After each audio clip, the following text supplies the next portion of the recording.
Reçois l'honneur, la gloire et la puissance. Nous sommes en train de rejoindre les 24 vieillards et les 4 êtres vivants autour de ton trône qui donne 7 choses à l'agneau. Il reçoit l'honneur, l'adoration, la louange, la force, la magnificence, la gloire. Parce que tu as racheté pour Dieu les hommes de toute nation, toute langue, tout peuple. Nous sommes grandement dans la joie d'appartenir dans un royaume, dans une grande famille, d'un Dieu fort et puissant comme toi, Seigneur. Sois élevé à jamais dans le nom de Jésus-Christ. Je vais nous inviter à la lecture de quelques portions telles qu'on est debout.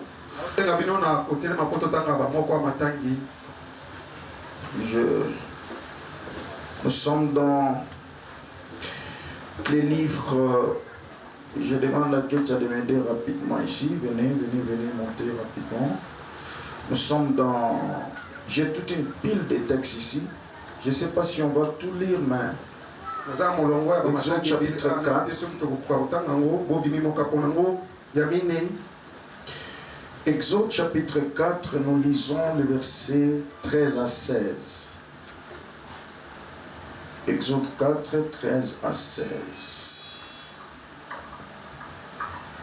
Ceux qui écrivent, vous pouvez écrire encore. Exode 18, 1 à 9. Nous sautons, nous lisons 13 à 27.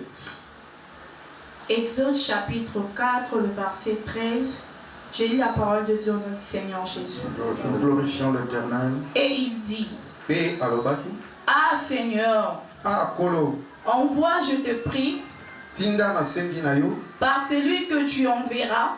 Alors la colère de l'Éternel s'embrassa contre Moïse. Et il dit, Aaron le Lévite, n'est-il pas ton frère? Je sais qu'il parlera très bien. Et aussi le voici qui sort à ta rencontre. Et quand il te verra, il se réjouira dans son cœur. Nous pouvons reprendre nos places. Nous lisons immédiatement Acte 9, verset 26 à 28.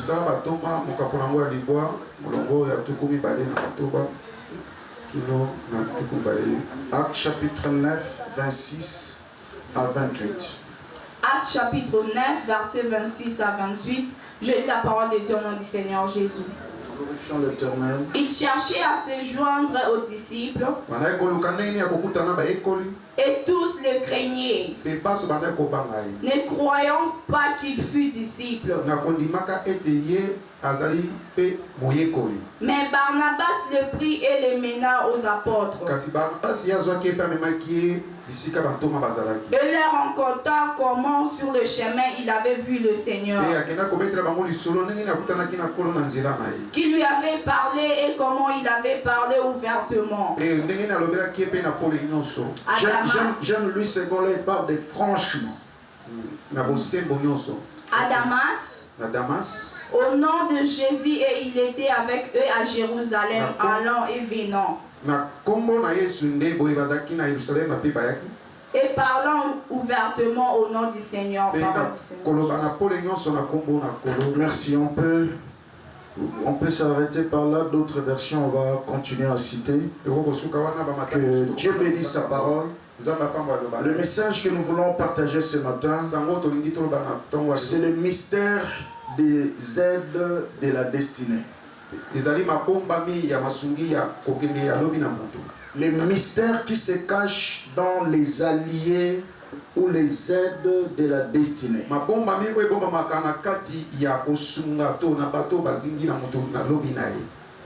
J'aimerais commencer par jeter 2 fondements. Le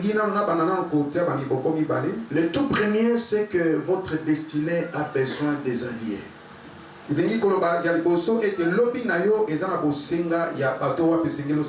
Votre destinée a besoin des aides.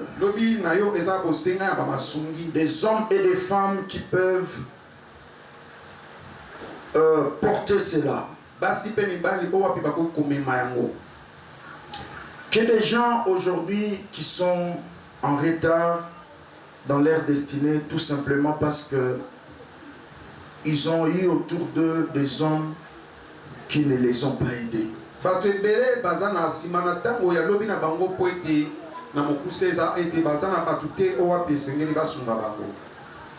Que des églises qui n'avancent pas parce que tout simplement il n'y a pas des hommes forts autour du leader qui aident la vision à avancer. Que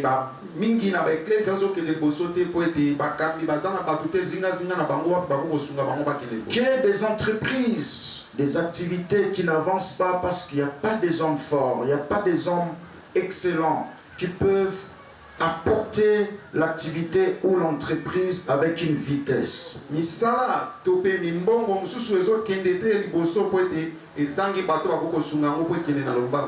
Qu'il y ait aussi des gens qui avancent en vitesse dans leur vie, tout simplement parce qu'ils ont eu la grâce d'avoir autour d'eux des hommes et des femmes excellents qui ramènent la vision avec vitesse.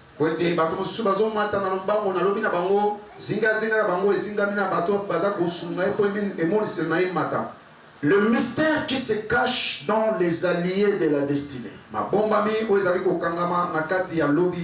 C'est quoi un mystère? Un mystère, c'est quelque chose qui cache des leçons, qui cache des renseignements à tirer. Quand on dit que ce baffle est un mystère, ça veut dire que si vous approfondissez dans les études, vous allez vous rendre compte que au-delà d'une caisse et un haut-parleur, il y a d'autres histoires qui peuvent vous renseigner dedans. J'entends quelqu'un dire Amen très bien. Amen. Pourquoi nous parlons de mystère? Parce que vous allez remarquer dans cet enseignement que je vais plus insister sur les rôles et ce que les alliés apportent dans la destinée ou dans la vie d'une personne.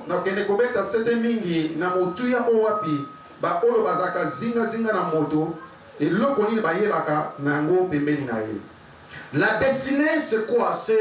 C'est à quoi vous êtes appelé à être ou à devenir.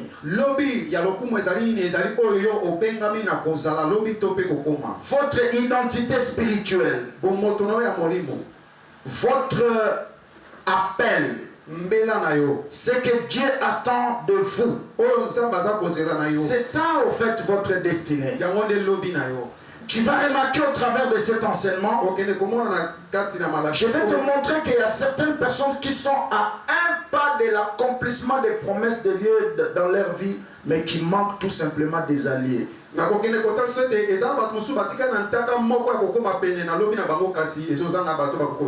Les alliés sont importants. Le monde spirituel est un monde de programmation.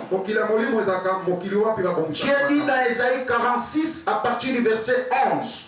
D'abord à partir du verset 10, il dit: j'annonce dès le commencement ce qui doit arriver.